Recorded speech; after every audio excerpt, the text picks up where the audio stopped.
Now I'd like to introduce Reverend Demetrius Carolina. He's the pastor here at the First Central Baptist Church, and he's our gracious host.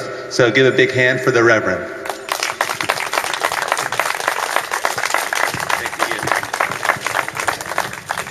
Just want to take a moment to thank Peace Action of Staten Island for being here. And certainly we are excited that you and the many other organizations that are involved in making a difference and making your voice heard for peace are here on our grounds at First Central Baptist Church. I just want to make certain that we're all here for the same purpose. And I just want to know if we're here for the purpose of peace. Is that right? Well, we recently had a peace rally, and I asked a question, and there was a response. And so I'm going to ask it now.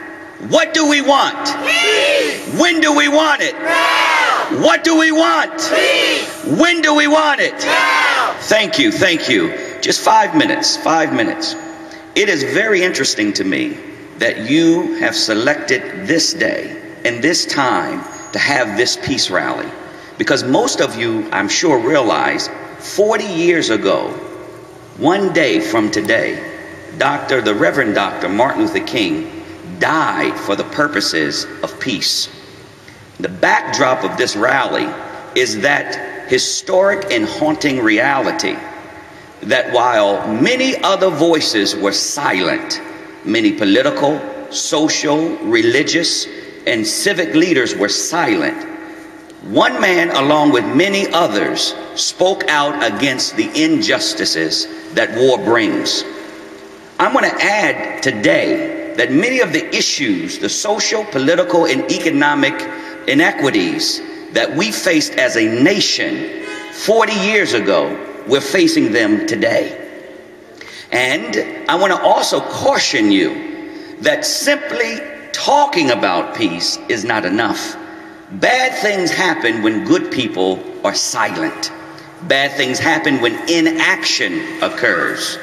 And we have many, many historic examples of the fact that there is, in this capitalistic society, a power differential in the world that is sprung by the power of the United States of America.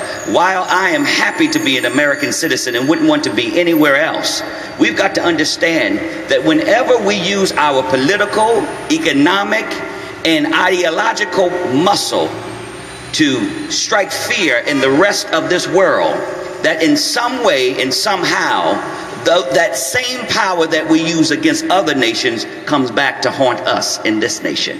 We have no right and no reason to be in Iraq. We have no right and no reason to fight an unjust war in such a very, very public way. Our stance as a power in the world, our global respect has been diminished in a major way because of some unrealistic ideological fascist movements on the part of the United States of America.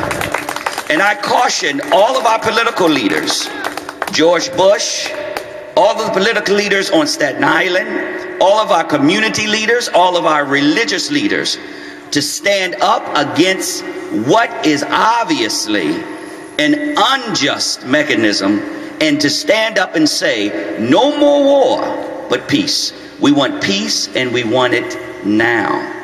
I want to say to you that as a religious and community leader on Staten Island, I'm going to speak out, I'm going to speak up, I'm going to act up. I commit my voice, whatever that's worth, along with the voices of so many of you who are well-intended and well-meaning, socially conscious-minded individuals. And I want to partner up with every group, every organization in New York City and around this nation to make it known that we want peace, and we want it now. Thank you so much.